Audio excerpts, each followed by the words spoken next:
Hi hello ನಮಸ್ಕಾರ ಎಲ್ಲರಿಗೂ welcome back to my ಚಾನೆಲ್ಗೆ ಎಲ್ಲರಿಗೂ ಸ್ವಾಗತ. ಇವತ್ತಿನ ಕ್ಲಾಸ್ ಬಂದು ಅಧ್ಯಾಯ 24 ಭಾರತ ಮತ್ತು ನೆರೆ ದೇಶಗಳು ಅನ್ನೋ ಪಾಠವನ್ನು ನೋಡ್ತಾ ಹೋಗೋಣ. ಇದು 7ನೇ ತರಗತಿಯಲ್ಲಿ ಬರ್ತಕ್ಕಂಥ 7ನೇ ತರಗತಿ ಭಾಗ 2ರಲ್ಲಿ ಬರ್ತಕ್ಕಂಥ ಪಾಠ ಆಗಿದೆ, ಪೌರನೀತಿ ಸಬ್ಜೆಕ್ಟು. ಓಕೆ, ಕ್ಲಾಸ್ ಸ್ಟಾರ್ಟ್ ಮಾಡೋಣ.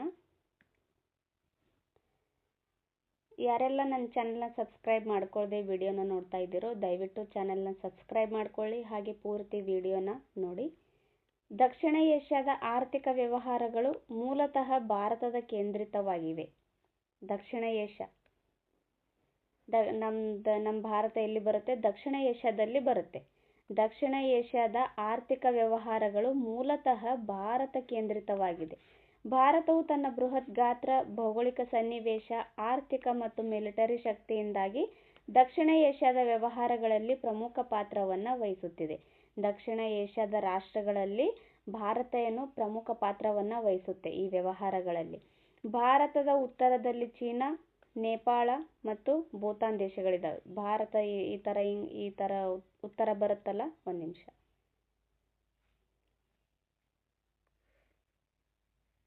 ಈ ಥರ ಇಲ್ಲಿ ಉತ್ತರದಲ್ಲಿ ಚೀನಾ ಮತ್ತು ನೇಪಾಳ, ಭೂತಾನ್ ದೇಶಗಳು ಬರ್ತವೆ ಉತ್ತರದಲ್ಲಿ.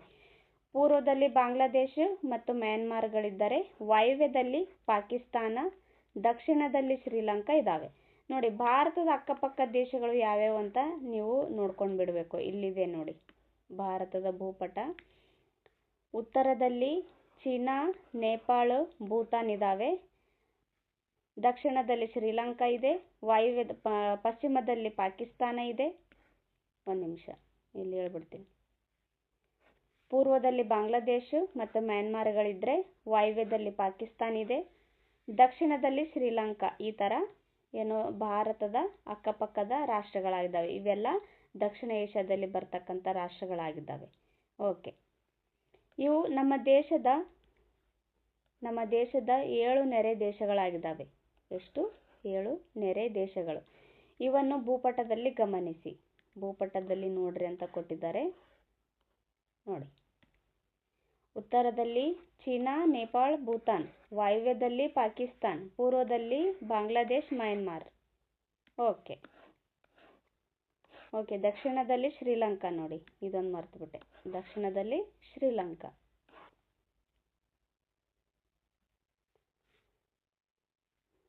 ಶಾಂತಿ, ಸ್ನೇಹ, ಸೌಹಾರ್ದ, ಸಹಕಾರಗಳ ಅಗಾಧ ಪರಂಪರೆಯನ್ನು ಭಾರತ ಹೊಂದಿದೆ. ಕೆಲವು ನೆರೆ ದೇಶಗಳೊಂದಿಗೆ ಭಾರತಕ್ಕೆ ಭಿನ್ನಾಭಿಪ್ರಾಯ, ವಿವಾದಗಳಿದ್ದರೂ ಮಾತುಕತೆಯ ಮೂಲಕ ಶಾಂತಿಯುತ ಪರಿಹಾರವನ್ನು ಕಾಣಲು ನಮ್ಮ ದೇಶ ಬಯಸುತ್ತದೆ. ನೋಡಿ, ಅಕ್ಕಪಕ್ಕದ ದೇಶಗಳು ಯಾವ ಥರ ಅಂತಂದರೆ ನಮ್ಮ ಅಕ್ಕಪಕ್ಕದ ಮನೆಯವರಿದ್ದಂಗೆ. ಏನೇ ಭಿನ್ನಾಭಿಪ್ರಾಯಗಳಿದ್ರೂ ಮಾತುಕತೆ ಮೂಲಕ ಶಾಂತಿಯುತವಾಗಿ ಆ ಭಿನ್ನಾಭಿಪ್ರಾಯಗಳನ್ನು ಪರಿಹಾರ ಮಾಡಿಕೊಳ್ಳೋದು ನಮ್ಮ ಭಾರತದ ಬಯಕೆಯಾಗಿದೆ. ನೆರೆ ದೇಶಗಳೊಂದಿಗೆ ಭಾರತದ ಸಂಬಂಧವನ್ನು ನಾವೀಗ ನೋಡೋಣ. ಅಂದರೆ ನೆರೆ ದೇಶಗಳೊಂದಿಗೆ ಭಾರತ ಯಾವ ರೀತಿಯಾಗಿ ವ್ಯವಹಾರ ಮಾಡುತ್ತೆ, ಯಾವ ರೀತಿಯಾಗಿ ಸಂಬಂಧವನ್ನು ಹೊಂದಿದೆ ಅನ್ನೋದು ಇಲ್ಲಿ ಕೊಟ್ಟಿದ್ದಾರೆ. ಓಕೆ, ಭಾರತ ಮತ್ತು ಪಾಕಿಸ್ತಾನ. ಭಾರತದ ಭೂಭಾಗವಾಗಿದ್ದ ಪಾಕಿಸ್ತಾನವು ಭಾರತವು ಸ್ವಾತಂತ್ರ್ಯ ಪಡೆಯುವ ಸಂದರ್ಭದಲ್ಲಿ ಪ್ರತ್ಯೇಕ ರಾಷ್ಟ್ರವಾಗಿ 1947ರಲ್ಲಿ ಉದಯಿಸಿತು. ನೋಡಿ, 1947ರಲ್ಲಿ ನಮಗೆ ಸ್ವಾತಂತ್ರ್ಯ ಸಿಕ್ಕುತ್ತಲ್ಲ, ಆವಾಗೆ ಪಾಕಿಸ್ತಾನಕ್ಕೂ ಕೂಡ ಸ್ವಾತಂತ್ರ್ಯ ಸಿಗುತ್ತೆ. ನಮಗೆ ಆಗಸ್ಟ್ 15 ಸ್ವಾತಂತ್ರ್ಯ ದಿನ ಆದರೆ ಅದಕ್ಕೂ ಒಂದು ದಿನ ಮುಂಚೆ ಆಗಸ್ಟ್ 14 ಪಾಕಿಸ್ತಾನದ ಸ್ವಾತಂತ್ರ್ಯ ದಿನವಾಗಿದೆ. ಪಾಕಿಸ್ತಾನಕ್ಕೆ ಆಗಸ್ಟ್ 14ರಂದು ಸ್ವಾತಂತ್ರ್ಯ ಸಿಗುತ್ತೆ. ಪಾಕಿಸ್ತಾನ ಅಂದರೆ 1947ಕ್ಕೂ ಮುಂಚೆ ಭಾರತ ಪಾಕಿಸ್ತಾನ ಅಂತ ಡಿವೈಡ್ ಇರಲಿಲ್ಲ. ಎರಡೂ ಒಂದೇ ರಾಷ್ಟ್ರ ಆಗಿದ್ವು. 1947ರಲ್ಲಿ ಎರಡು ಡಿವೈಡ್ ಆಗ್ತವೆ. ಸಂಘರ್ಷದ ಮೂಲದಲ್ಲೇ ಈ ಎರಡೂ ರಾಷ್ಟ್ರಗಳು ಉದಯಿಸಿದ್ದರಿಂದ ಅವೆರಡರ ನಡುವೆ ಹೊಂದಾಣಿಕೆ ಸಾಧ್ಯವಾಗಲಿಲ್ಲ. ಎರಡೂ ಒಂದೇ ರಾಷ್ಟ್ರದಲ್ಲಿದ್ದಾಗಲೂ ಸಹ ಹಿಂದೂ ಮುಸಲ್ಮಾನ್ ಅಂತ ಈ ಥರ ಪಾಕಿಸ್ತಾನ ಭಾರತ ಅನ್ನೋ ಥರ ಭಿನ್ನಾಭಿಪ್ರಾಯಗಳಿದ್ದವು. ಭಿನ್ನಾಭಿಪ್ರಾಯಗಳೊಂದಿಗೇನೆ ಆ ಎರಡೂ ರಾಷ್ಟ್ರಗಳು ಉದಯ ಆಗಿರೋದ್ರಿಂದ ಅವೆರಡರ ನಡುವೆ ಹೊಂದಾಣಿಕೆ ಯಾವತ್ತೂ ಆಗೇ ಇಲ್ಲ. ಆದುದರಿಂದ ಈ ಎರಡು ದೇಶಗಳ ನಡುವಿನ ಸಮಸ್ಯೆಗಳು ಪರಿಹಾರ ಕಾಣದೆ ಹಾಗೆಯೇ ಉಳಿದಿವೆ. ಅವುಗಳೆಂದರೆ ಮುಖ್ಯವಾಗಿ ಅಂದರೆ ಈ ಭಾರತ ಮತ್ತು ಪಾಕಿಸ್ತಾನದ ಮಧ್ಯೆ ಯಾವ್ಯಾವ ಸಮಸ್ಯೆಗಳಿದ್ದವು ಅನ್ನೋದು ಇಲ್ಲಿ ಕೊಟ್ಟಿದ್ದಾರೆ. ಒಂದು ಕಾಶ್ಮೀರ ವಿವಾದ, ಆಮೇಲೆ ಮಿಲಿಟರಿ ಆಕ್ರಮಣ, ಭಯೋತ್ಪಾದನೆ, ಜಲ ವಿವಾದ, ಅಲ್ಪಸಂಖ್ಯಾತರ ರಕ್ಷಣೆ, ಆಮೇಲೆ ವ್ಯಾಪಾರ ವಾಣಿಜ್ಯ ಬೆಳವಣಿಗೆ ಮುಂತಾದ ಸಮಸ್ಯೆಗಳು ಭಾರತ ಮತ್ತು ಪಾಕಿಸ್ತಾನದಲ್ಲಿ ಇರೋದನ್ನ ಕಾಣ್ತೀವಿ. ಓಕೆ, ನೆಕ್ಸ್ಟು ಮೂಲಭೂತವಾಗಿ ಕಾಶ್ಮೀರ ಸಮಸ್ಯೆಯು ಸ್ವಾತಂತ್ರ್ಯೋತ್ತರ ಕಾಲದಿಂದಲೇ ಭಾರತ ಪಾಕ್ ನಡುವಿನ ಸಂಬಂಧವನ್ನ ಹದಗೆಡಿಸುತ್ತಾ ಬಂದಿದೆ. ಭಾರತ ಮತ್ತು ಪಾಕಿಸ್ತಾನ ಡಿವೈಡ್ ಆದಾಗ ಜಮ್ಮು ಕಾಶ್ಮೀರದಲ್ಲಿ ಹರಿಸಿಂಗ್ ಒಬ್ಬ ರಾಜ, ಹರಿಸಿಂಗ್ ಅನ್ನೋರು ಆಳ್ವಿಕೆನ ಮಾಡ್ತಾ ಇರ್ತಾರೆ. ಅವರಿಗೆ ಆಯ್ಕೆ ಕೊಟ್ಟಿರುತ್ತೆ ಭಾರತ ಸರ್ಕಾರ. ಒಂದು ಭಾರತದ ಒಕ್ಕೂಟಕ್ಕಾದ್ರೂ ಸೇರಬಹುದು, ಪಾಕಿಸ್ತಾನಕ್ಕಾದ್ರೂ ಸೇರಬಹುದು, ಇಲ್ಲ ಸ್ವತಂತ್ರವಾಗಿ ಇರಬಹುದು ಅಂತ. ಆಗ ಆತ ಎರಡೂ ದೇಶಗಳಿಗೆ ಸೇರ್ಲಾರ್ದೇನೆ ಸ್ವತಂತ್ರವಾಗಿರ್ತೀನಿ ಅಂತ ಹೇಳ್ತಾನೆ. ಪಾಕಿಸ್ತಾನ ಏನ್ ಮಾಡುತ್ತೆ, ಇನ್ನೇನು ಭಾರತದ ಒಕ್ಕೂಟದಲ್ಲಿ ಸೇರ್ಪಡೆ ಆಗಬಹುದು ಇದು ಅಂತ ಹೇಳಿ ಜಮ್ಮು ಕಾಶ್ಮೀರದ ಮೇಲೆ ಯುದ್ಧ ಸಾರ್ತಾರೆ.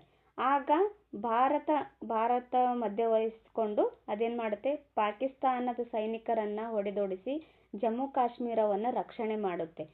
ಆಗಿಂದನೂ ಇದೇನೋ ಜಮ್ಮು ಕಾಶ್ಮೀರದ ಬಗ್ಗೆ ಎರಡೂ ದೇಶಗಳ ಮಧ್ಯೆ ವಿವಾದಗಳಿದಾವೆ. ಜಮ್ಮು ಕಾಶ್ಮೀರ ನಮಗ್ ಸೇರಿದ್ದು ಅಂತ ನಾವು ಅಂತೀವಿ, ಅವ್ರಿಗೆ ಸೇರಿದ್ದು ಅಂತ ಅವ್ರು ಅಂತಾರೆ. ಇದೇ ರೀತಿಯಾಗಿ ಇಬ್ಬರ ನಡುವೆ, ಎರಡೂ ದೇಶಗಳ ನಡುವೆ ಇದು ವಿವಾದಕ್ಕೆ ಸೃಷ್ಟಿಯಾಗಿದೆ ಜಮ್ಮು ಕಾಶ್ಮೀರ. ಪಾಕಿಸ್ತಾನ ಆಕ್ರಮಿಸಿಕೊಂಡ ಒಂದು ಪ್ರದೇಶ ಇದೆ, ಪಾಕ್ ಆಕ್ರಮಿತ ಕಾಶ್ಮೀರ ಅಂತ ಕರೀತಾರೆ. ಆ ಒಂದು ಪ್ರದೇಶಕ್ಕಾಗಿ ಎರಡೂ ದೇಶಗಳು ಇಂದಿಗೂ ಸಹ ಕಾದಾಡ್ತಿದ್ದಾವೆ. ಈವರೆಗೆ ಭಾರತ ಮತ್ತು ಪಾಕಿಸ್ತಾನಗಳ ನಡುವೆ 4 ಬಾರಿ ಯುದ್ಧಗಳು ನಡೆದಿವೆ. ಭಾರತ ಮತ್ತು ಪಾಕಿಸ್ತಾನ ಮಧ್ಯೆ 4 ಬಾರಿ ಯುದ್ಧ ನಡೆದಿವೆ. ಯಾವಾಗಂದ್ರೆ 1947ರಲ್ಲಿ, 1965, 1971 ಮತ್ತು 1999. ಈ ರೀತಿಯಾಗಿ 4 ಬಾರಿ ಯುದ್ಧಗಳು ನಡೆದಿದ್ದಾವೆ. 1948ರಲ್ಲಿ ಪಾಕಿಸ್ತಾನವು ಸಶಸ್ತ್ರ ಕ್ರಮದ ಮೂಲಕ ಕಾಶ್ಮೀರವನ್ನು ವಶಪಡಿಸಿಕೊಳ್ಳಲು ಪ್ರಯತ್ನಿಸಿ ಕಾಶ್ಮೀರದ ಕೆಲವು ಭಾಗಗಳನ್ನು ಆಕ್ರಮಿಸಿತು. ಕಾಶ್ಮೀರ ಪೂರ್ತಿ ವಶಪಡಿಸ್ಕೋಬೇಕು ಅಂತ ಯುದ್ಧ ಮಾಡುತ್ತೆ. ಆದ್ರೆ ಕಾಶ್ಮೀರ ವಶಪಡಿಸ್ಕೊಳ್ಳಕ್ಕೆ ಆಗೋದಿಲ್ಲ, ಕೆಲವೊಂದಿಷ್ಟು ಭಾಗಗಳನ್ನ ವಶಪಡಿಸ್ಕೊಳ್ಳುತ್ತೆ. ಆ ಭಾಗವನ್ನ ಪಾಕ್ ಆಕ್ರಮಿತ ಕಾಶ್ಮೀರ ಅಂತ ಕರೀತಾರೆ. ಪಾಕ್ ಆಕ್ಯುಪೈಡ್ ಕಾಶ್ಮೀರ್, POK ಅಂತ ಕರೀತಾರೆ ಎಂಬುದಾಗಿ ಕರೆಯಲಾಗುತ್ತದೆ. ಕಾಶ್ಮೀರವು ಭಾರತದ ಅವಿಭಾಜ್ಯ ಅಂಗವೆಂದು ಭಾರತವು ಪ್ರಾರಂಭದಿಂದಲೂ ಸಮರ್ಥಿಸುತ್ತಿದೆ. ಭಾರತ ಹೇಳ್ತಾನೆ ಬಂದಿದೆ ಮೊದ್ಲಿಂದನು, ಕಾಶ್ಮೀರ ಏನು ಭಾರತದ ಅವಿಭಾಜ್ಯ ಅಂಗ ಅಂತ ಹೇಳ್ಕೊತ ಬಂದ್ರು ಪಾಕಿಸ್ತಾನ ಏನ್ ಮಾಡಿದೆ, ತನ್ನ ಏನೋ ನಾಯಿ ಬುದ್ಧಿ ತೋರಿಸ್ತಾನೆ ಬರ್ತಾ ಇದೆ ಅವಾಗಿಂದನು.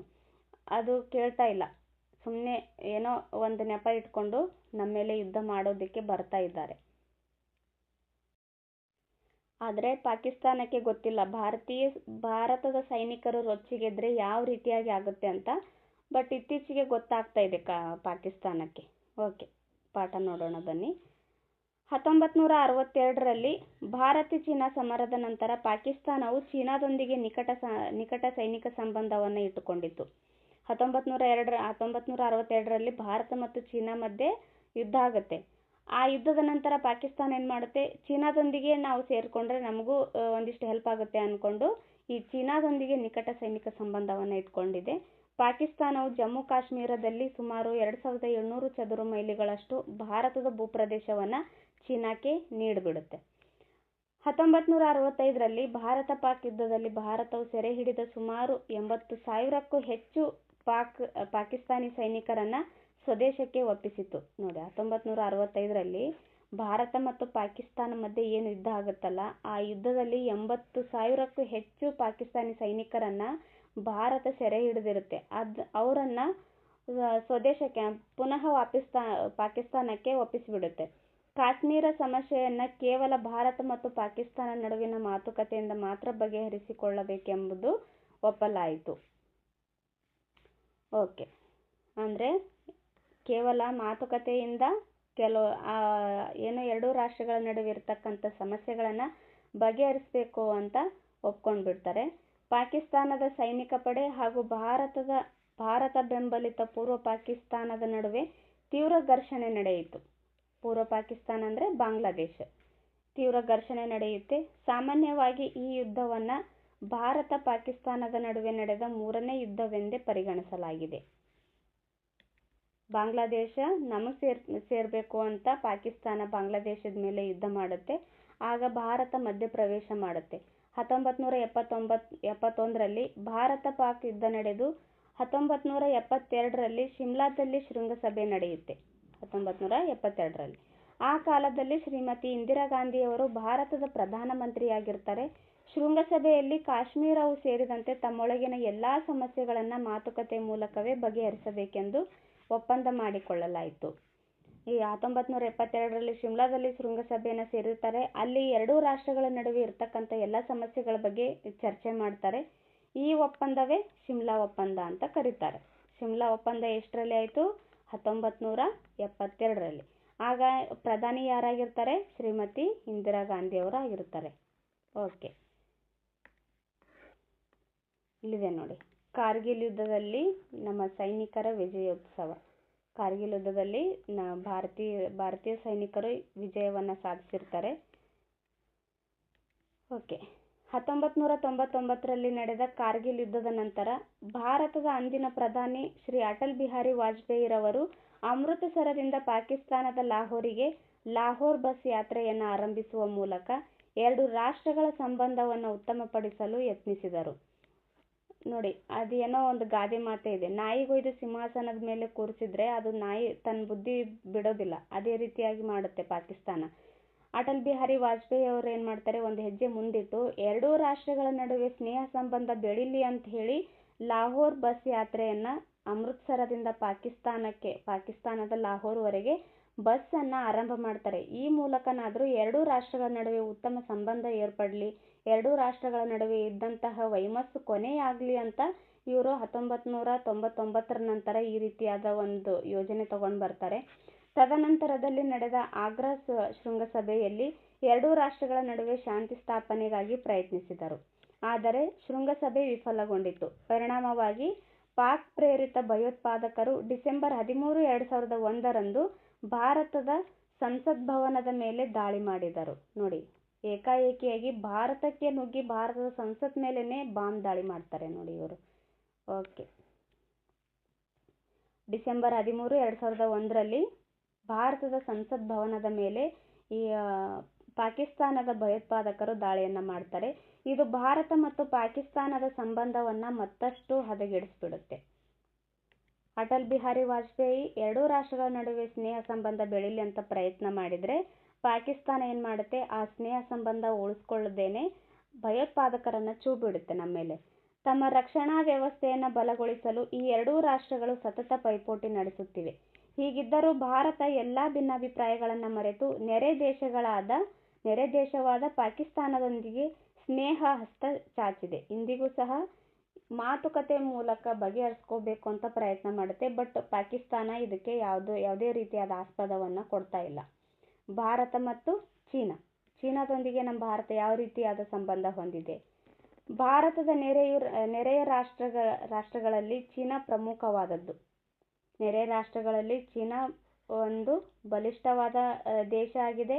ಹಾಗೆ ತುಂಬಾನೇ ಕುತಂತ್ರದಿಂದ ಇರ್ತಕ್ಕಂಥ ದೇಶನೂ ಕೂಡ ಚೀನಾ ಆಗಿದೆ. ಏಕೆಂದರೆ ಭಾರತ ಮತ್ತು ಚೀನಾದ ನಡುವಿನ ಗಡಿರೇಖೆ ಸುದೀರ್ಘವಾಗಿದೆ. ಭಾರತವು ಚೀನಾಕ್ಕೆ ವಿಶ್ವಸಂಸ್ಥೆಯಲ್ಲಿ ಸ್ಥಾನ ದೊರಕಿಸಿಕೊಡಲು ಯತ್ನಿಸಿತು.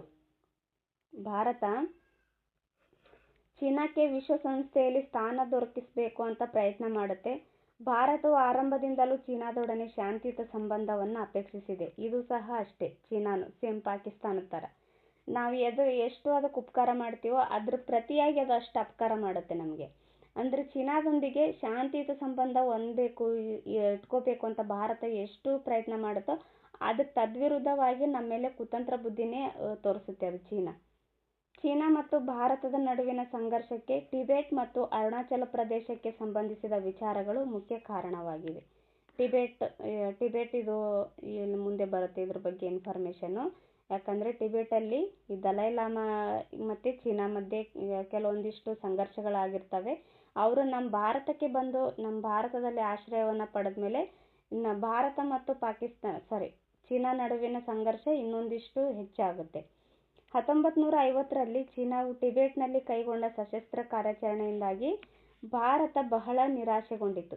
ಟಿಬೆಟಿಯನ್ನರ ಸ್ವಾಯತ್ತತೆಯನ್ನು ದಮನ ಮಾಡಲು ಚೀನಾ ಪ್ರಯತ್ನಿಸಿದಾಗ ಭಾರತವು ಟಿಬೆಟಿಯನ್ನರಿಗೆ ತನ್ನ ಬೆಂಬಲವನ್ನು ನೀಡುವ ಮೂಲಕ ಮಾನವ ಹಕ್ಕುಗಳ ಪ್ರತಿಪಾದನೆಯನ್ನು ಮಾಡಿತು. ಅಂದರೆ ಟಿಬೆಟಿಯನ್ನರನ್ನು ಚೀನಾ ಏನು ಮಾಡುತ್ತೆ, ತುಂಬ ಕಿರುಕುಳ ನೀಡ್ತಾ ಇರುತ್ತಲ್ಲ, ಆ ಟಿಬೆಟಿಯನ್ನರು ಏನು ಮಾಡ್ತಾರೆ, ತಮ್ಮ ದೇಶವನ್ನು ತೊರೆದು ಭಾರತಕ್ಕೆ ಬಂದಾಗ ನಮ್ಮ ಭಾರತ ಸರ್ಕಾರ ಅವರಿಗೆ ಆಶ್ರಯವನ್ನು ನೀಡುತ್ತೆ. ಆಶ್ರಯವನ್ನು ನೀಡುವ ಮೂಲಕ ಮಾನವ ಹಕ್ಕುಗಳ ಪ್ರತಿಪಾದನೆಯನ್ನು ಮಾಡುತ್ತೆ. ಇದರಿಂದಾಗಿ ಭಾರತ ಮತ್ತು ಚೀನಾ ನಡುವೆ ಇನ್ನೊಂದಿಷ್ಟು ವೈಮನಸ್ಸು ಉಂಟಾಗುತ್ತೆ. ಆದರೆ ಚೀನಾ ಈ ಸಲಹೆಯನ್ನು ತಿರಸ್ಕರಿಸುವುದರ ಜೊತೆಗೆ ತನ್ನ ಆಂತರಿಕ ವ್ಯವಹಾರದಲ್ಲಿ ಭಾರತ ಹಸ್ತಕ್ಷೇಪ ಮಾಡುತ್ತಿದೆ ಅಂತೇಳಿ ಕಟುವಾಗಿ ಟೀಕೆ ಮಾಡುತ್ತೆ. ಓಕೆ, ಟಿಬೆಟ್ ಧರ್ಮಗುರು ಇವರು ದಲೈ ಲಾಮಾ. ಟಿಬೆಟಿನ ಬೌದ್ಧ ಧರ್ಮಗುರು ಇವರು. ಬೌದ್ಧ ಮಂದಿರ ಬೈಲುಕುಪ್ಪೆನಲ್ಲಿದೆ. ಇದು ಬೈಲುಕುಪ್ಪೆದಲ್ಲಿದೆ ನೋಡಿ ಬೌದ್ಧ ಮಂದಿರ. ಇದು ಕೇಳಿದ್ರು ಹಿಂದೆ ಎಕ್ಸಾಮ್ಗೆ. 1950ರಲ್ಲಿ ಚೀನಾ ಟಿಬೆಟಿನ ಮೇಲೆ ಆಕ್ರಮಣ ಮಾಡಿ ಮಿಲಿಟರಿ ನಿಯಂತ್ರಣವನ್ನು ಸಾಧಿಸಿತು. ಈ ಸಂದರ್ಭದಲ್ಲಿ ನೆಲೆಯನ್ನು ಕಳೆದುಕೊಂಡ ಟಿಬೆಟಿನ ಧರ್ಮಗುರು ದಲೈ ಲಾಮಾರವರಿಗೆ ಭಾರತ ಆಶ್ರಯವನ್ನು ಕಲ್ಪಿಸಿತು. ನೋಡಿ, ಟಿಬೆಟ್ ಮೇಲೆ ಆಕ್ರಮಣ ಮಾಡಿ ಟಿಬೆಟನ್ನು ವಶಕ್ಕೆ ಪಡೆದಾದ ಮೇಲೆ ಅಲ್ಲಿನ ಜನರು ನೆಲೆಯನ್ನು ಕಳೆದುಕೊಂತಾರೆ. ಆಗ ಟಿಬೆಟಿನ ಧರ್ಮಗುರು ಆಗಿರ್ತಕ್ಕಂಥ ದಲೈ ಲಾಮಾ ಇವ್ರು ಏನು ಮಾಡ್ತಾರೆ, ಟಿಬೆಟನ್ನು ತೊರೆದು ಭಾರತಕ್ಕೆ ಬಂದಾಗ ಭಾರತ ಸರ್ಕಾರ ಅವರಿಗೆ ಆಶ್ರಯವನ್ನು ಕೊಡುತ್ತೆ. ಇದರ ಜೊತೆಗೆ ಸಾವಿರಾರು ಅಂದರೆ ಸುಮಾರು 80,000 ಮಂದಿ ಟಿಬೆಟಿಯನ್ನರು ಭಾರತಕ್ಕೆ ನಿರಾಶ್ರಿತರಾಗಿ ಬರ್ತಾರೆ. ಎಷ್ಟು ಜನ? 80,000 ಮಂದಿ ಟಿಬೆಟಿಯನ್ನರು ಭಾರತಕ್ಕೆ ನಿರಾಶ್ರಿತರಾಗಿ ಬರ್ತಾರೆ. ಭಾರತದ 10 ರಾಜ್ಯಗಳಲ್ಲಿ ಇವರಿಗೆ ಪುನರ್ವಸತಿ ಕಲ್ಪಿಸಲಾಯಿತು. 10 ರಾಜ್ಯಗಳಲ್ಲಿ ಮುಂಡಗೋಡ ಈಗಿನ ಉತ್ತರ ಕನ್ನಡ ಮತ್ತು ಬೈಲುಕುಪ್ಪೆ ಮೈಸೂರಿನಲ್ಲಿದೆ. ಇಲ್ಲಿ ಇವರ ನೆಲೆಗಳಿದ್ದಾವೆ. ಈ ದಲೈ ಲಾಮಾರವರ ನೆಲೆಗಳು ಎಲ್ಲಿದ್ದಾವೆ? ಉತ್ತರ ಕನ್ನಡ, ಆಮೇಲೆ ಮೈಸೂರಿನ ಬೈಲುಕುಪ್ಪೆ, ಮುಂಡಗೋಡು ಉತ್ತರ ಕನ್ನಡ ಜಿಲ್ಲೆಯಲ್ಲಿ ಇವರ ವಸತಿ ನೆಲೆಗಳಿದ್ದಾವೆ. ಇದರಿಂದ ತೀವ್ರ ಅಸಮಾಧಾನಗೊಂಡ ಚೀನಾ ಭಾರತ ಪೂರ್ವ ಗಡಿ ಭಾಗದ ಅನೇಕ ಪ್ರದೇಶಗಳನ್ನು ವಶಪಡಿಸಿಕೊಳ್ಳುವ ಪ್ರಯತ್ನವನ್ನು ಮಾಡಿತು. ಇದನ್ನ ಭಾರತ ವಿರೋಧ ಮಾಡುತ್ತೆ.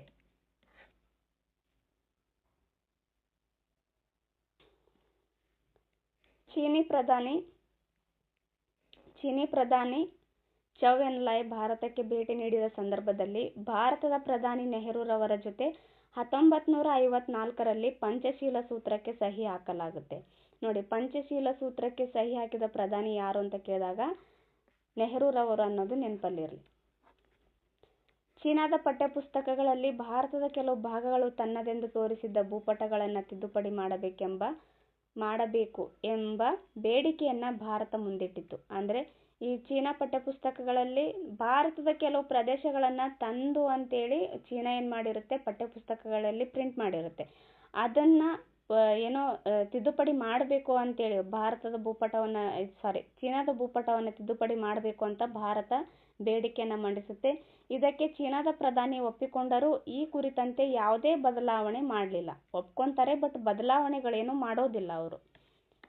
ಓಕೆ, ಟಿಬೆಟಿನ ಸಮಸ್ಯೆ ಹಿನ್ನೆಲೆಯಲ್ಲಿ ಚೀನಾವು ಭಾರತದ ಮೇಲೆ 1962ರಲ್ಲಿ ಈಶಾನ್ಯ ಗಡಿನಾಡಿನಿಂದ ಹಿಡಿದು ಲಡಾಖ್, ಜಮ್ಮು ಮತ್ತು ಕಾಶ್ಮೀರದ ಭಾಗ ತನಕ ಭಾರೀ ಆಕ್ರಮಣವನ್ನು ಮಾಡುತ್ತೆ. ನೋಡಿ, 1962ರಲ್ಲಿ ಈಶಾನ್ಯ ಗಡಿನಾಡಿನಿಂದ ಹಿಡಿದು ಈ ಲಡಾಖ್ವರೆಗೂ ಏನು ಮಾಡುತ್ತೆ, ಭಾರೀ ಆಕ್ರಮಣವನ್ನು ಮಾಡುತ್ತೆ. ಆದರೆ ಅದು ಏಕಪಕ್ಷೀಯವಾಗಿ ಕದನ ವಿರಾಮವನ್ನು ಘೋಷಿಸಿತು. ಅಷ್ಟರೊಳಗೆ ಚೀನಾ ಸುಮಾರು 14,671 ಚದುರು ಮೈಲಿಗಳಷ್ಟು ಪ್ರದೇಶವನ್ನು ವಶಪಡಿಸಿಕೊಂಡಿತ್ತು. ನೋಡಿ ಎಷ್ಟು, 14,671 ಚದುರ ಮೈಲಿಗಳಷ್ಟು ಪ್ರದೇಶವನ್ನು ವಶಪಡಿಸ್ಕೊಂಡು ಬಿಟ್ಟಿರುತ್ತೆ. ಇದರಿಂದಾಗಿ ಪಂಚಶೀಲ ಸೂತ್ರಗಳಿಗೆ ಕಾರಣರಾದ ನೆಹರು ಅತೀವ ಬೇಸರಗೊಂಡರು. ಪಂಚಶೀಲ ಸೂತ್ರಕ್ಕೆ ಸೈನ್ ಹಾಕಿರ್ತಾರಲ್ಲ, ಅದರಿಂದಾಗಿ ನೆಹರೂರವರು ಏನು ಮಾಡ್ತಾರೆ, ಬೇಸರ ವ್ಯಕ್ತಪಡಿಸ್ತಾರೆ. ಎಷ್ಟೇ ಒಪ್ಪಂದ ಮಾಡಿಕೊಂಡ್ರು ನೀವು ಈ ಥರ ಮಾಡಿದ್ರಲ್ಲ ಅಂತ.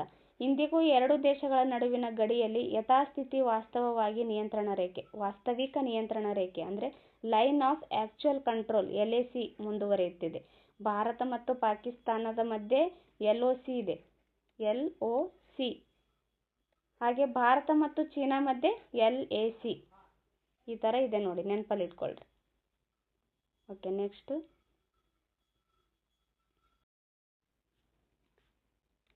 ಚೀನಿಯರ ಪಾಕಿಸ್ತಾನ ಪರ ನೀತಿ ಹಾಗೂ ಪಾಕಿಸ್ತಾನ ಮತ್ತು ಚೀನಾ ನಡುವೆ ಹಾದುಹೋಗುವ ಹೆದ್ದಾರಿಗಳು ಭಾರತದ ಆತಂಕಕ್ಕೆ ಕಾರಣವಾಗಿವೆ. ಕಾಮನ್ಲಿ ಅದು ಭಾರತದ ಆತಂಕಕ್ಕೆ ಕಾರಣ ಆಗುತ್ತೆ. ಯಾಕಂದರೆ ಎರಡು ಅಕ್ಕಪಕ್ಕದ ದೇಶಗಳು ನಮ್ಮ ಭಾರತಕ್ಕೆ ಗಡಿಯನ್ನು ಹಂಚ್ಕೊಂಡಿರೋದ್ರಿಂದ ಎರಡೂ ದೇಶಗಳು ಏನು ರಸ್ತೆಗಳಿದಾವಲ್ಲ, ಆ ರಸ್ತೆಗಳು ನಮಗೆ ಆತಂಕಕಾರಿಯಾಗುತ್ತೆ. ರಸ್ತೆಗಳ ಮೂಲಕ ಹಾದು ಹೋಗ್ಬೇಕಾದ್ರೆ ನಮಗೇನೆ ಡೇಂಜರ್ ಅದು. ಯಾಕಂದರೆ ನಮ್ಮ ಭಾರತದ ಮೇಲೆ ಏನೋ ಅಟ್ಯಾಕ್ ಮಾಡಬಹುದು ಅಥವಾ ಭಾರತದ ಗಡಿಯಲ್ಲಿರ್ತಕ್ಕಂಥ ಪ್ರದೇಶಗಳಿಗೆ ಯಾವುದೇ ರೀತಿಯಾದ ಆತಂಕವನ್ನು ತಂದೊಡ್ಡಬಹುದು. ಆದ್ದರಿಂದ ನಮ್ಮ ಭಾರತದ ಆತಂಕಕ್ಕೆ ಕಾರಣ ಆಗಿದೆ ಅಂತ ಕೊಟ್ಟಿದ್ದಾರೆ.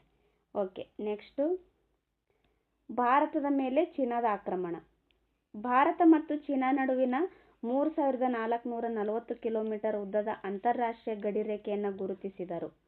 ಎಷ್ಟು? 3440 ಕಿಲೋಮೀಟರ್ ಉದ್ದದ ಅಂತಾರಾಷ್ಟ್ರೀಯ ಗಡಿರೇಖೆಯನ್ನು ಗುರುತಿಸ್ತಾರೆ. ಬ್ರಿಟಿಷ್ ಇಂಡಿಯಾದ ವಿದೇಶಾಂಗ ಕಾರ್ಯದರ್ಶಿ ಸರ್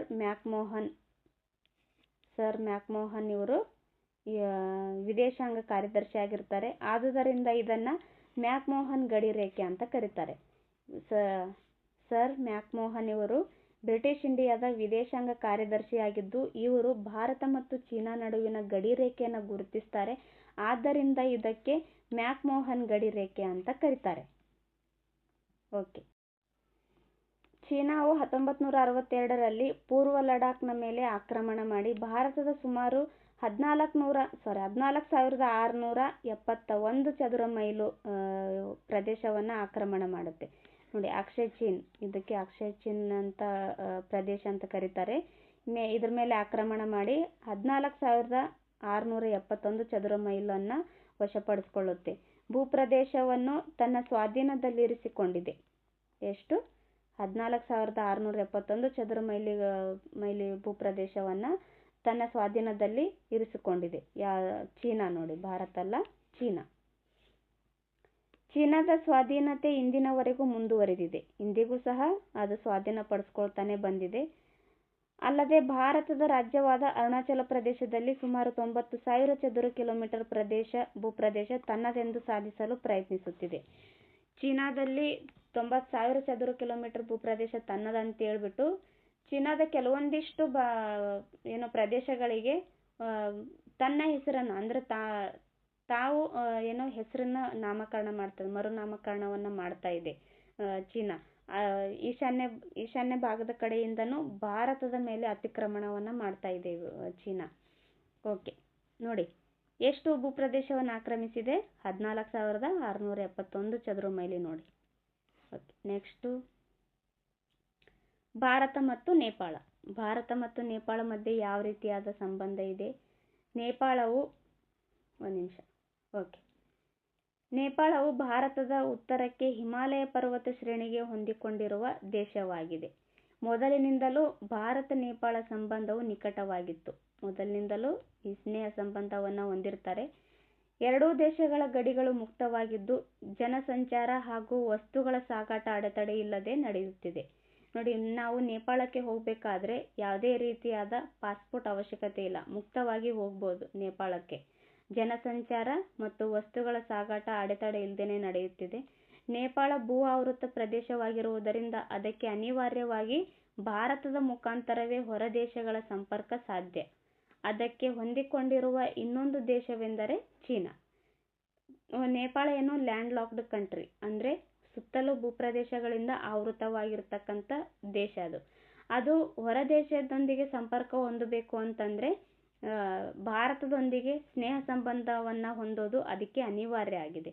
ಆದರೆ ಅದು ಸಾಗರೋತ್ತರ ಪ್ರದೇಶವಾದುದರಿಂದ ಸಂಪರ್ಕ ಕಷ್ಟ ಸಾಧ್ಯ. ಹೀಗಾಗಿ ನೇಪಾಳವು ಭಾರತದೊಂದಿಗೆ ಉತ್ತಮ ಬಾಂಧವ್ಯವನ್ನು ಬಯಸುತ್ತದೆ. ಅಂದರೆ ಚೀನಾ ಸಾಗರೋತ್ತರ ಪ್ರದೇಶ ಆಗಿರೋದ್ರಿಂದ ಭಾರತದ ಜೊತೆ ನೇಪಾಳ ಉತ್ತಮ ಬಾಂಧವ್ಯ ಬಯಸ್ತಾ ಇದೆ. ನೇಪಾಳದ ಸಂಬಂಧವು 1950ರ ಸ್ನೇಹ ಮತ್ತು ಶಾಂತಿ ಒಪ್ಪಂದವನ್ನು ಆಧರಿಸಿದೆ. 1950ರಲ್ಲಿ ಸ್ನೇಹ ಮತ್ತು ಶಾಂತಿ ಒಪ್ಪಂದವನ್ನು ಮಾಡಿಕೊಂಡಿರುತ್ತೆ ಭಾರತ ಮತ್ತು ನೇಪಾಳ. ಸಾರಿಗೆ ಸಂಪರ್ಕ, ನೀರಾವರಿ, ವಿದ್ಯುತ್, ಅರಣ್ಯ, ಶಿಕ್ಷಣ ಮೊದಲಾದ ಕ್ಷೇತ್ರಗಳಲ್ಲಿ ನೇಪಾಳಕ್ಕೆ ಭಾರತವೇ ಅತ್ಯಂತ ಹೆಚ್ಚು ನೆರವನ್ನು ನೀಡ್ತಾ ಬಂದಿದೆ. ಓಕೆ.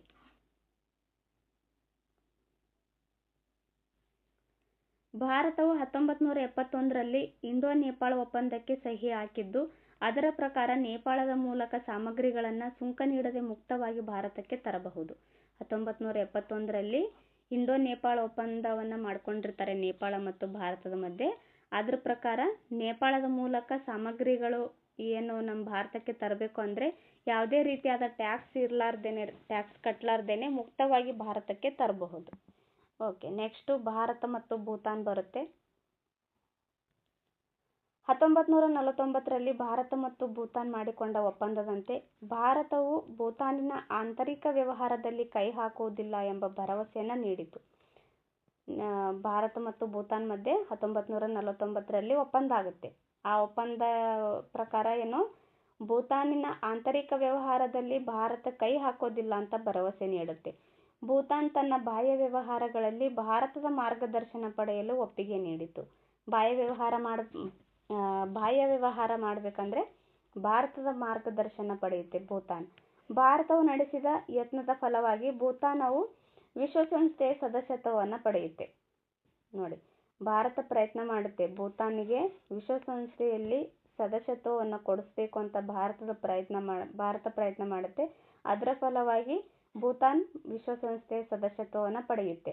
1961ರಿಂದ 1981ರವರೆಗೆ ಭಾರತವು ಭೂತಾನ್ನ ಆರ್ಥಿಕ ಅಭಿವೃದ್ಧಿಗೆ ನೆರವು ನೀಡಿತಲ್ಲದೆ ಅನೇಕ ಯೋಜನೆಗಳಿಗೆ ಪೂರ್ಣ ಪ್ರಮಾಣದಲ್ಲಿ ಹಣವನ್ನು ಒದಗಿಸಿತು.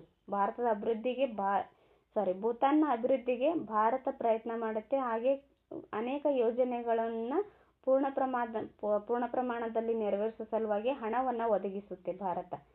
ಭೂತಾನ್ ಸಾರ್ಕ್ನ ಸದಸ್ಯ ರಾಷ್ಟ್ರವಾಗಿದೆ. ಭೂತಾನ್ ಇದೇನು ಸಾರ್ಕ್ನ ಸದಸ್ಯ ರಾಷ್ಟ್ರ ಆಗಿದೆ, ನೆನಪಲ್ಲಿ ಇಟ್ಕೊಳ್ರಿ. ಓಕೆ, ನೆಕ್ಸ್ಟು ಭಾರತ ಮತ್ತು ಶ್ರೀಲಂಕಾ. ಶ್ರೀಲಂಕಾ ಭಾರತದ ದಕ್ಷಿಣಕ್ಕೆ ಇರುವ ಒಂದು ದ್ವೀಪ ರಾಷ್ಟ್ರವಾಗಿದೆ. ಭಾರತದ ದಕ್ಷಿಣದಲ್ಲಿ ಇದೆ ಶ್ರೀಲಂಕಾ, ಇದೇನು ಒಂದು ದ್ವೀಪ ರಾಷ್ಟ್ರವಾಗಿದೆ. ಸಾಮ್ರಾಟ್ ಅಶೋಕನು ಬೌದ್ಧ ಮತದ ಪ್ರಚಾರಕ್ಕೆ ತನ್ನ ಪ್ರತಿನಿಧಿಗಳನ್ನು ಅಲ್ಲಿಗೆ ಕಳುಹಿಸಿದ್ದನು. ಆ ಮೂಲಕ ಭಾರತ ಮತ್ತು ಶ್ರೀಲಂಕೆಯ ನಡುವಿನ ಸಾಂಸ್ಕೃತಿಕ ಸಂಬಂಧ ಮತ್ತಷ್ಟು ಗಟ್ಟಿಯಾಯಿತು. ನೋಡಿ, ಪ್ರಾಚೀನ ಕಾಲದಿಂದನೂ ಶ್ರೀಲಂಕಾ ಜೊತೆ ಒಂದಿಷ್ಟು ಸ್ನೇಹ ಸಂಬಂಧವನ್ನು ಹೊಂದಿದೆ ಶ್ರೀಲಂಕಾ ಜೊತೆಗೆ ಭಾರತ. ಅಶೋಕ ಏನು ಮಾಡಿರ್ತಾನೆ, ಬೌದ್ಧ ಮತವನ್ನು ಶ್ರೀಲಂಕಾದಲ್ಲಿ ಪ್ರಚಾರ ಮಾಡೋದಕ್ಕೆ ತನ್ನ ಪ್ರತಿನಿಧಿಗಳನ್ನು ಕಳಿಸಿರ್ತಾನೆ. ಓಕೆ, ನೆಕ್ಸ್ಟ್ ಶ್ರೀಲಂಕೆಯಲ್ಲಿ 2 ಪ್ರಮುಖ ಜನಾಂಗೀಯ ಗುಂಪುಗಳಿದ್ದು, ಒಂದು ಸಿಂಹಳೀಯರು ಮತ್ತೊಂದು ತಮಿಳರು. ಶ್ರೀಲಂಕಾದಲ್ಲಿ 2 ಜನಾಂಗೀಯ ಗುಂಪುಗಳನ್ನು ಕಾಣ್ತೀವಿ, ಒಂದು ಸಿಂಹಳೀಯರು, ಇನ್ನೊಂದು ತಮಿಳರು. ಸಿಂಹಳೀಯರು ಶ್ರೀಲಂಕೆಯ ಮೂಲ ನಿವಾಸಿಗಳಾಗಿರ್ತಾರೆ. ತಮಿಳರು ತಮಿಳುನಾಡಿನಿಂದ ಬಂದ ವಲಸಿಗರಾಗಿರ್ತಾರೆ. ಇವುಗಳೊಳಗೆ ನಿರಂತರವಾಗಿ ಸಂಘರ್ಷಗಳು ನಡೆಯುತ್ತಲೇ ಇದ್ದಾವೆ. ಶ್ರೀಲಂಕೆಯಲ್ಲಿರುವ ತಮಿಳರು ತಮ್ಮ ಹಕ್ಕು ಬಾಧ್ಯತೆಗಳಿಗಾಗಿ ಹಾಗೂ ಪ್ರತ್ಯೇಕ ರಾಜ್ಯ ಸ್ಥಾಪನೆಗಾಗಿ ಹೋರಾಟ ನಡೆಸುತ್ತಲೇ ಬಂದಿದ್ದಾರೆ. 2 ದಶಕಗಳಿಂದಲೂ ಈ ಹೋರಾಟ ಮುಂದುವರಿಯುತ್ತಾ ಬಂದಿದೆ. ಅಂದರೆ ತಮ್ಮ ಪ್ರತ್ಯೇಕ ರಾಜ್ಯ ಸ್ಥಾಪನೆ ಮಾಡೋ ಸಲುವಾಗಿ ತಮಿಳರೇನು ಹೋರಾಟವನ್ನು ಮಾಡ್ತಾ ಬಂದಿದ್ದಾರೆ. ಇದಕ್ಕೆ 2 ದಶಕಗಳ ಹೋರಾಟದ 2 ದಶಕಗಳಿಂದಲೂ ಈ ಹೋರಾಟ ಮುಂದುವರಿತಾನೆ ಬಂದಿದೆ. ಇಷ್ಟಾದರೂ ಭಾರತವು ಶ್ರೀಲಂಕಾದೊಂದಿಗೆ ಉತ್ತಮ ಬಾಂಧವ್ಯವನ್ನು ಹೊಂದಲು ಇಚ್ಛಿಸುತ್ತದೆ. ಅಂದರೆ ತಮಿಳರೇನೋ ಭಾರತದ ಮೂಲ ನಿವಾಸಿಗಳಾಗಿರ್ತಾರೆ. ಈ ತಮಿಳರು ಅಲ್ಲಿ ಶ್ರೀಲಂಕಾದಲ್ಲಿ ಹೋಗಿ ಪ್ರತ್ಯೇಕ ರಾಜ್ಯ ಸ್ಥಾಪನೆ ಆಗಬೇಕಂತ ಹೋರಾಟ ಮಾಡಿದರೂ ಸಹ ಶ್ರೀಲಂಕಾ ಭಾರತದ ಜೊತೆಗೆ ಉತ್ತಮ ಬಾಂಧವ್ಯವನ್ನು ಇಟ್ಕೊಳ್ಳೋದಕ್ಕೆ ಇಚ್ಛೆ ಪಡುತ್ತೆ. ಭಿನ್ನಾಭಿಪ್ರಾಯವನ್ನು ಹೋಗಲಾಡಿಸಲು ಶಾಂತಿಯುತ ಪರಿಹಾರವನ್ನು ಕಂಡುಕೊಳ್ತಾ ಇದೆ. ಓಕೆ, ಪಾಕ್ ಕೊಲ್ಲಿಯ ಮಧ್ಯೆ ಇರುವ ಕಚ್ತಿ ದ್ವೀಪದ ಮೇಲಿನ ಹಕ್ಕಿಗಾಗಿ 1974ರಿಂದ 76ರಲ್ಲಿ ಭಾರತವು ಶ್ರೀಲಂಕಾದೊಂದಿಗೆ ಒಪ್ಪಂದವನ್ನು ಮಾಡಿಕೊಂಡಿತು. ನೋಡಿ, ಪಾಕ್ ಕೊಲ್ಲಿ ಎಲ್ಲಿ ಬರುತ್ತೆ ಅಂತ ಎಕ್ಸಾಮಲ್ಲಿ ಕೇಳ್ತಾರೆ. ಇದು ಭಾರತ ಮತ್ತು ಶ್ರೀಲಂಕಾ ಮಧ್ಯೆ ಬರುತ್ತೆ. ಭಾರತ ಮತ್ತು ಪಾಕಿಸ್ತಾನ ಅಂತ ಕನ್ಫ್ಯೂಸ್ ಮಾಡ್ಕೊಳ್ಬೇಡಿ. ಪಾಕ್ ಕೊಲ್ಲಿ ಭಾರತ ಮತ್ತು ಶ್ರೀಲಂಕಾ ಮಧ್ಯೆ ಬರುತ್ತೆ. ಈ ದ್ವೀಪದ ಮೇಲಿನ ಹಕ್ಕಿನ ಸಲುವಾಗಿ 1974 ಮತ್ತು 76ರಲ್ಲಿ ಭಾರತ ಶ್ರೀಲಂಕಾದೊಂದಿಗೆ ಒಪ್ಪಂದವನ್ನು ಮಾಡಿಕೊಂಡಿತು. ಸಮುದ್ರ ವ್ಯಾಪಾರದ ಬಗ್ಗೆಯೂ ಒಪ್ಪಂದ ಮಾಡಿಕೊಳ್ಳಲಾಯಿತು. 1987ರಲ್ಲಿ ಶ್ರೀಲಂಕಾ ಸರ್ಕಾರವು ದೇಶದೊಳಗಿನ ತಮಿಳರು ರಾಜಕೀಯ ಪ್ರತ್ಯೇಕತೆಗಾಗಿ ಮಾಡುತ್ತಿದ್ದ ಹೋರಾಟವನ್ನು ಶಮನಗೊಳಿಸಲು ಭಾರತದ ನೆರವನ್ನು ಕೇಳಿಕೊಂಡಿತು. ರಾಜಕೀಯ ಪ್ರತ್ಯೇಕತೆಯನ್ನು ಬೇಡಿಕೆಯನ್ನು ಮಾಡ್ತಾ ಇರ್ತಾರೆ ತಮಿಳರು. ಅದನ್ನು ಶಮನಗೊಳಿಸಬೇಕು ಅಂತೇಳಿ 1987ರಲ್ಲಿ ಶ್ರೀಲಂಕಾ ಸರ್ಕಾರ ಭಾರತದ ನೆರವನ್ನು ಕೇಳುತ್ತೆ. ಅದಕ್ಕೆ ಸಂಬಂಧಿಸಿದಂತೆ 1988ರಲ್ಲಿ ಭಾರತದ ಪ್ರಧಾನಿಯಾಗಿದ್ದ ಶ್ರೀ ರಾಜೀವ್ ಗಾಂಧಿ ಹಾಗೂ ಶ್ರೀಲಂಕೆಯ ಅಧ್ಯಕ್ಷ ಶ್ರೀ ಜಯವರ್ಧನೆ ನಡುವಿನ ಒಪ್ಪಂದದಂತೆ ಭಾರತ ಶಾಂತಿ ಪಾಲನಾ ಪಡೆ ಶ್ರೀಲಂಕೆಗೆ ಕಳುಹಿಸಲಾಯಿತು. ನೋಡಿ, 87ರಲ್ಲಿ ಶ್ರೀಲಂಕಾ ನೆರವು ಕೇಳಿಕೊಳ್ಳುತ್ತೆ. 88ರಲ್ಲಿ ರಾಜೀವ್ ಗಾಂಧಿ ಅವರು ಶ್ರೀಲಂಕಾಕ್ಕೆ ಹೋಗ್ತಾರೆ, ಏನು ಶಾಂತಿಯುತವಾಗಿ ಅಲ್ಲಿ ಮಾತುಕತೆ ನಡೆಸೋದಿಕ್ಕೆ. ನೋಡಿ, IPKF ಅಂದರೆ ಇಂಡಿಯನ್ ಪೀಸ್ ಕೀಪಿಂಗ್ ಫೋರ್ಸ್ ಅಂತ ಅರ್ಥ. ನೋಡಿ, ಈ ಥರ ಡೆಫಿನೇಷನ್ ಕೇಳ್ತಾ ಇರ್ತಾರೆ ಎಕ್ಸಾಮ್ಗಳಲ್ಲಿ, ನೋಡ್ಕೊಂಡ್ಬಿಡಿ. ಶ್ರೀಲಂಕೆಯ ತಮಿಳು ಸಮುದಾಯವು ಭಾರತ ಕೈಗೊಂಡ ಕ್ರಮವನ್ನು ವಿರೋಧ ಮಾಡುತ್ತೆ. ಅಂದರೆ ಅವರು ಶ್ರೀಲಂಕಾದಲ್ಲಿ ಪ್ರತ್ಯೇಕ ರಾಜ್ಯ ಸ್ಥಾಪನೆ ಮಾಡಬೇಕು ಅಂತ ಹೋರಾಟ ಮಾಡ್ತಿರ್ಬೇಕಾದ್ರೆ ಭಾರತ ಹೋಗಿ ಮಾಡಬಾರ್ದು, ಆ ಹೋರಾಟವನ್ನು ಶಮನಗೊಳಿಸಬೇಕು ಅಂತ ಭಾರತ ಸರ್ಕಾರ ಹೋಗ್ತಾ ಇರುತ್ತಲ್ಲ, ಇದನ್ನು ಈ ತಮಿಳು ಸಮುದಾಯ ವಿರೋಧ ವ್ಯಕ್ತಪಡಿಸುತ್ತೆ. ಈ ಹಿನ್ನೆಲೆಯಲ್ಲಿ ರಾಜೀವ್ ಗಾಂಧಿ ಅವರು ಶ್ರೀಲಂಕಾಗೆ ಭೇಟಿ ನೀಡಿದ ಸಂದರ್ಭದಲ್ಲಿ ಹತ್ಯೆ ವಿಫಲ ಪ್ರಯತ್ನವನ್ನು ನಡೆಯಿತು. ಅವ್ರ ಮೇಲೆ ಹತ್ಯೆಯನ್ನು ಮಾಡೋದಕ್ಕೆ ಪ್ರಯತ್ನ ಮಾಡ್ತಾರೆ. ಇಷ್ಟಾದರೂ ಭಾರತದ ನಿಲುವನ್ನು ಒಪ್ಪದ ಶ್ರೀಲಂಕೆಯ ತಮಿಳು ಪ್ರತ್ಯೇಕತಾವಾದಿ ಅಥವಾ ಜನಾಂಗೀಯವಾದಿಗಳ ವಿಮೋಚನಾ ಸಂಘಟನೆಯು ರಾಜೀವ್ ಗಾಂಧಿಯವರನ್ನು 1991 ಮೇ 21ರಂದು ಹತ್ಯೆ ಮಾಡಿತು. ಶ್ರೀಲಂಕಾದಲ್ಲಿ ಅವ್ರ ಮೇಲೆ ಹತ್ಯೆ ಮಾಡೋದಕ್ಕೆ ಪ್ರಯತ್ನ ಮಾಡುತ್ತೆ, ಆದರೆ ಅದು ವಿಫಲ ಆಗಿಬಿಡುತ್ತೆ. ಅಷ್ಟಾದರೂ ಸಹ ಅವರು ಬಿಡದೇನೆ 1991 ಮೇ 21ರಂದು ರಾಜೀವ್ ಗಾಂಧಿ ಅವರನ್ನು ಹತ್ಯೆ ಮಾಡಿಬಿಡುತ್ತೆ. ನೋಡಿ, ಲಿಬ್ರೇಷನ್ ಆಫ್ ತಮಿಳ್ ಟೈಗರ್ಸ್ ಈಲಂ ಅಂತ ಬರುತ್ತೆ. ಈ ಸಂಘಟನೆ ರಾಜೀವ್ ಗಾಂಧಿ ಅವರನ್ನು ಹತ್ಯೆ ಮಾಡುತ್ತೆ. ಹೀಗಿದ್ದರೂ ಭಾರತವು ಶ್ರೀಲಂಕಾದೊಂದಿಗೆ ಮಿತ್ರತ್ವ ಭಾವನೆಯನ್ನು ಮುಂದುವರಿಸಿಕೊಂಡು ಬಂದಿದೆ. ಆದರೆ LTTEಯ ಪರಮೋಚ್ಚ ನಾಯಕರಾಗಿದ್ದ ವೇಲುಪಿಳ್ಳೆ ಪ್ರಭಾಕರನ್ ಹತ್ಯೆಯ ನಂತರ ಶ್ರೀಲಂಕೆಯ ತಮಿಳರ ಉಗ್ರಗಾಮಿ ಹೋರಾಟ ಸ್ಥಗಿತಗೊಂಡಿತು. ಶ್ರೀಲಂಕೆ ಸರ್ಕಾರವು ತಮ್ಮ ಸಂವಿಧಾನ ಚೌಕಟ್ಟಿನಲ್ಲಿಯೇ ಸಮಸ್ಯೆಗೆ ಪರಿಹಾರವನ್ನು ಕಂಡುಕೊಳ್ಳಬೇಕು ಅಂತೇಳಿ ದೃಢ ನಿಲುವನ್ನು ತಳೆದಿದೆ. ಈ LTTEಯ ನಾಯಕರು ಯಾರಾಗಿದ್ದರು ಅಂತ ಕೇಳಿದಾಗ ಪ್ರಭಾಕರನ್ ಅನ್ನೋದು ನೆನಪಲ್ಲಿರಲಿ. ಇವರ ಹತ್ಯೆ ನಂತರ ಏನಾಗುತ್ತೆ, ಶ್ರೀಲಂಕೆಯ ತಮಿಳರ ಉಗ್ರಗಾಮಿ ಹೋರಾಟಗಳು ಸ್ಥಗಿತಗೊಳ್ತವೆ. ಓಕೆ, ನೆಕ್ಸ್ಟ್ ನೋಡೋಣ. ಭಾರತ ಮತ್ತು ಬಾಂಗ್ಲಾದೇಶ. ಬಾಂಗ್ಲಾದೇಶವು ಚೀನಾದ ಭಾಗವಾಗಿದ್ದು ಅದನ್ನು ಪೂರ್ವ ಪಾಕಿಸ್ತಾನವೆಂದು ಕರೆಯಲಾಗಿತ್ತು. ನೋಡಿ, ಚೀನಾ ಅಲ್ಲ, ಬಾಂಗ್ಲಾದೇಶವು ಪಾಕಿಸ್ತಾನದ ಭಾಗವಾಗಿರುತ್ತೆ. ಆದ್ದರಿಂದ ಅದನ್ನು ಪೂರ್ವ ಪಾಕಿಸ್ತಾನ ಅಂತ ಕರೀತಾ ಇರ್ತಾರೆ. ಪೂರ್ವ ಪಾಕಿಸ್ತಾನವು 1960ರಿಂದಲೇ ಒಂದು ಪ್ರತ್ಯೇಕ ರಾಷ್ಟ್ರವಾಗಿ ಹೊರಹೊಮ್ಮಲು ಹೋರಾಟ ನಡೆಸಿತು. 1960ರಲ್ಲಿ ಬಾಂಗ್ಲಾದೇಶ ಏನು ಮಾಡುತ್ತೆ, ಒಂದು ಪ್ರತ್ಯೇಕ ರಾಷ್ಟ್ರವಾಗಿ ಹೊರಹೊಮ್ಮಬೇಕು ಅಂತೇಳಿ ಹೋರಾಟ ಮಾಡ್ತಾ ಇರುತ್ತೆ. ಶೇಖ್ ಮುಜಿಬುರ್ ರೆಹಮಾನ್ ರವರ ನೇತೃತ್ವದಲ್ಲಿ ಅವರ ಸಂಘಟನೆಯಾದ ಅವಾಮಿ ಲೀಗ್ ವಿಮೋಚನಾ ಚಳವಳಿಯನ್ನು ಮಾಡಿತು. ನೋಡಿ, ಯಾರ ನೇತೃತ್ವದಲ್ಲಿ? ಶೇಖ್ ಮುಜಿಬುರ್ ರೆಹಮಾನ್ ಇವರ ನೇತೃತ್ವದಲ್ಲಿ ಅವಾಮಿ ಲೀಗ್ ವಿಮೋಚನಾ ಚಳವಳಿ ನಡೀತಾ ಇರುತ್ತೆ. ಪೂರ್ವ ಪಾಕಿಸ್ತಾನದಲ್ಲಿ ಮಾನವ ಹಕ್ಕುಗಳ ಉಲ್ಲಂಘನೆಯಾದ ಹಿನ್ನೆಲೆಯಲ್ಲಿ ಭಾರತದ ಮಿಲಿಟರಿ ಪ್ರವೇಶ ಅನಿವಾರ್ಯವಾಯಿತು. ನೋಡಿ, ಅವಾಮಿ ಲೀಗ್ ವಿಮೋಚನಾ ಚಳವಳಿ ಯಾರ ನೇತೃತ್ವದಲ್ಲಿ ನಡೆಯಿತು ಅಂತ ಎಕ್ಸಾಮ್ಗಳಲ್ಲಿ ಕೇಳ್ತಾರೆ.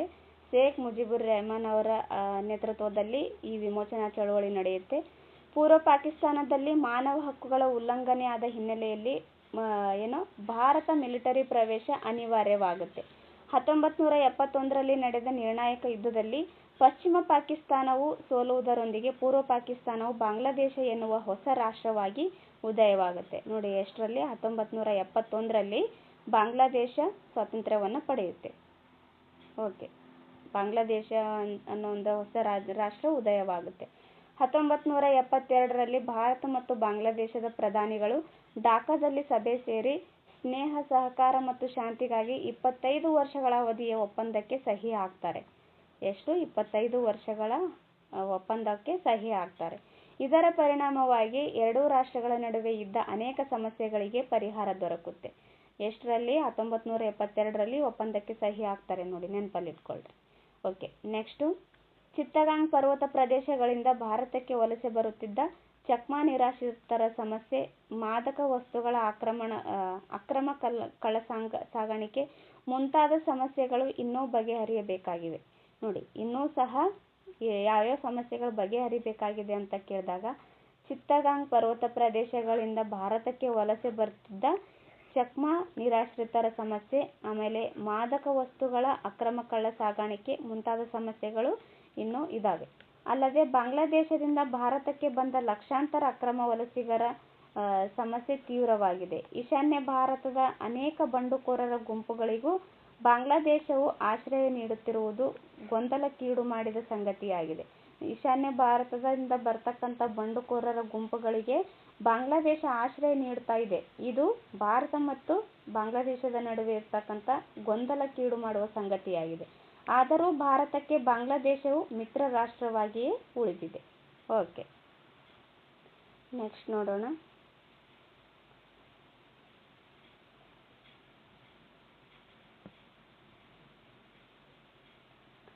ಸಾರ್ಕ್. ದಕ್ಷಿಣ ಏಷ್ಯಾದ ರಾಷ್ಟ್ರಗಳು ತಮ್ಮ ನಡುವೆ ಸಹಕಾರವನ್ನು ಪ್ರೋತ್ಸಾಹಿಸಲು ಪೂರಕವಾಗುವಂತೆ ಪ್ರಾದೇಶಿಕ ಸಂಘಟನೆ ಒಂದನ್ನು ಸ್ಥಾಪಿಸಲು ನಿರ್ಧರಿಸಿದವು. ದಕ್ಷಿಣ ಏಷ್ಯಾ ರಾಷ್ಟ್ರಗಳಿಗೆ ಸಂಬಂಧಪಟ್ಟಂಗೆ ಒಂದು ಸಂಘಟನೆಯನ್ನ ಮಾಡಿಕೊಳ್ಳುತ್ತೆ. ಇದರ ಫಲವಾಗಿ 1985ರಲ್ಲಿ ದಕ್ಷಿಣ ಏಷ್ಯಾ ಪ್ರಾದೇಶಿಕ ಸಹಕಾರ ಸಂಘ, south Asian association for regional cooperation, SAARC ಅಂತ ಕರೀತಾರೆ. ನೋಡಿ, ಸಾರ್ಕ್ನ ವಿಸ್ತೃತ ರೂಪ ಏನು ಅಂತ ಎಕ್ಸಾಮ್ಗಳಲ್ಲಿ ಕೇಳಿದ್ದಾರೆ. ಸೊ ಇದು ಇಂಪಾರ್ಟೆಂಟ್ ನೋಡಿ. South Asian association for regional cooperation. ನೋಡಿ, ಸಾರ್ಕ್ ಅಸ್ತಿತ್ವಕ್ಕೆ ಬಂದಿತ್ತು 1985ರಲ್ಲಿ. ಮೂಲತಃ ಸಾರ್ಕ್ 7 ರಾಷ್ಟ್ರಗಳನ್ನು ಒಳಗೊಂಡಿತ್ತು. ತದನಂತರ ಅಫ್ಘಾನಿಸ್ತಾನವನ್ನು 2007ರಲ್ಲಿ 14ನೇ ಶೃಂಗಸಭೆಯಲ್ಲಿ ಹೊಸದಿಲ್ಲಿಯಲ್ಲಿ ನಡೆದಿರುತ್ತೆ. ಆ ಸಭೆಯಲ್ಲಿ 2007ರಲ್ಲಿ ಅಫ್ಘಾನಿಸ್ತಾನವನ್ನು ಸಾರ್ಕ್ನ ಸದಸ್ಯ ರಾಷ್ಟ್ರವಾಗಿ ಸೇರಿಸಿಕೊಳ್ಳಲಾಗುತ್ತೆ. ಓಕೆ,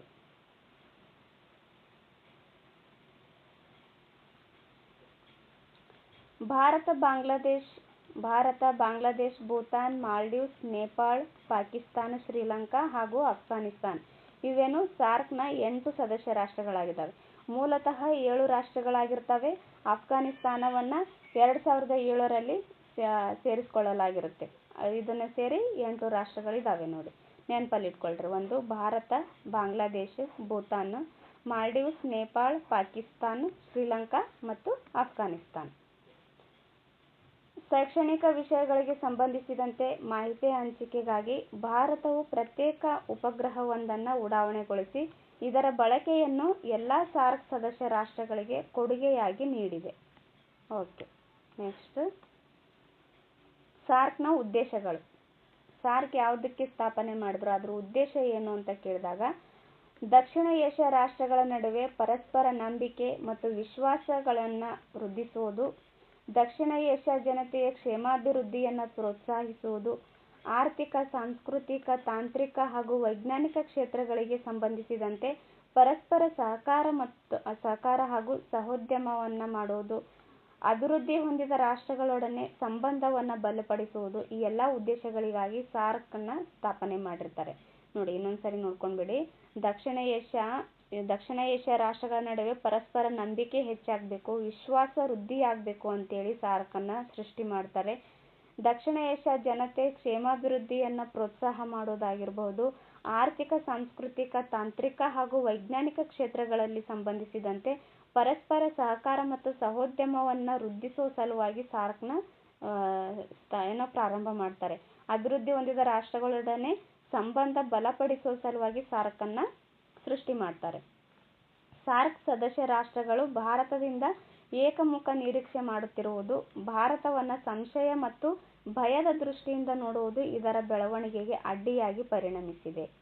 ನೋಡಿ, ಯಾವುದೇ ಒಂದು ಸಂಘಟನೆ ಆಗಿರ್ಬೋದು, ಏನೇ ಮಾಡಲಿ, ಒಂದು ಒಳ್ಳೆದಿದ್ರೆ ಒಂದು ಕೆಡುಕಿದ್ದೇ ಇರುತ್ತೆ.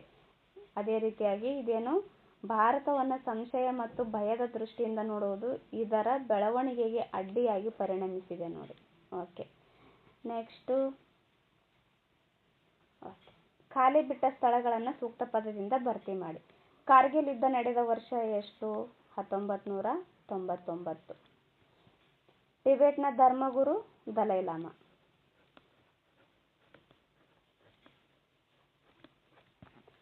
ಅವಾಮಿ ಲೀಗ್ ವಿಮೋಚನಾ ಚಳುವಳಿಯ ನೇತೃತ್ವ ವಹಿಸಿದವರು ಯಾರು?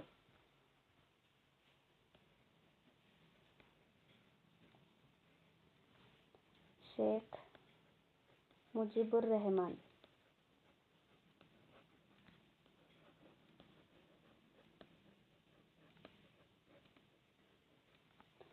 ಸಾರ್ಕ್ ಡ್ಯಾಶ್ ರಲ್ಲಿ ಅಸ್ತಿತ್ವಕ್ಕೆ ಬಂತು? ಎಷ್ಟರಲ್ಲಿ? 1985ರಲ್ಲಿ ಅಸ್ತಿತ್ವಕ್ಕೆ ಬರುತ್ತೆ. ಚಿತ್ತಗಾಂಗ್ ಪರ್ವತ ಪ್ರದೇಶದಿಂದ ಭಾರತಕ್ಕೆ ವಲಸೆ ಬಂದ ನಿರಾಶ್ರಿತರು ಯಾರು ಅಂತ ಕೇಳಿದ್ದಾರೆ. ಚಕ್ಮಾ ನೋಡಿ. ಚಕ್ಮಾ ನಿರಾಶ್ರಿತರು ಭಾರತಕ್ಕೆ ಬರ್ತಾರೆ.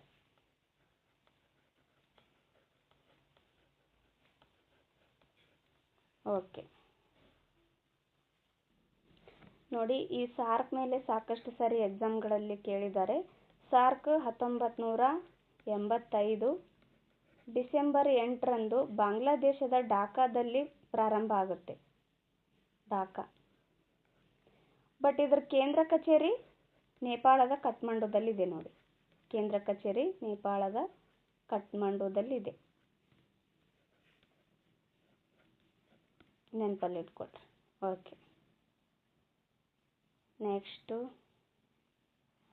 ನೆಕ್ಸ್ಟ್ ಕ್ಲಾಸು ವಿಶ್ವಸಂಸ್ಥೆ ಬರುತ್ತೆ. ಇದು ಇನ್ನೊಂದು ತರಗತಿಯಲ್ಲಿ ನೋಡೋಣ ಇದು. ಓಕೆ, ಯಾರೆಲ್ಲ ನನ್ನ ಚಾನೆಲ್ನ ಸಬ್ಸ್ಕ್ರೈಬ್ ಮಾಡ್ಕೊಂಡಿಲ್ವೋ ದಯವಿಟ್ಟು ನನ್ನ ಚಾನೆಲನ್ನು ಸಬ್ಸ್ಕ್ರೈಬ್ ಮಾಡ್ಕೊಳ್ಳಿ. ಹಾಗೆ ಪ್ರೀವಿಯಸ್ ವಿಡಿಯೋನ ನೋಡಿ. ಈ ಕ್ಲಾಸ್ ನಿಮಗೆ ಇಷ್ಟ ಆದರೆ ಒಂದು ಲೈಕ್ ಮಾಡಿ, ಕಮೆಂಟ್ ಮಾಡಿ ಮತ್ತು ನಿಮ್ಮ ಫ್ರೆಂಡ್ಸ್ಗಳ ಜೊತೆನೂ ಈ ವಿಡಿಯೋನ ಶೇರ್ ಮಾಡ್ಕೊಳ್ಳಿ. ಏನಾದರೂ ಕ್ವಶನ್ಸ್ ಇದ್ದರೆ ಕಮೆಂಟ್ ಮಾಡಿ, ನಾನು ರೆಸ್ಪಾಂಡ್ ಮಾಡ್ತೀನಿ. ಓಕೆ, ಇಷ್ಟೊತ್ತಿಗೆ ಕ್ಲಾಸ್ ಕೇಳಿದ್ದಕ್ಕೆ ಎಲ್ಲರಿಗೂ ಥ್ಯಾಂಕ್ ಯು. ಸಿಗೋಣ ನೆಕ್ಸ್ಟ್ ಕ್ಲಾಸಲ್ಲಿ.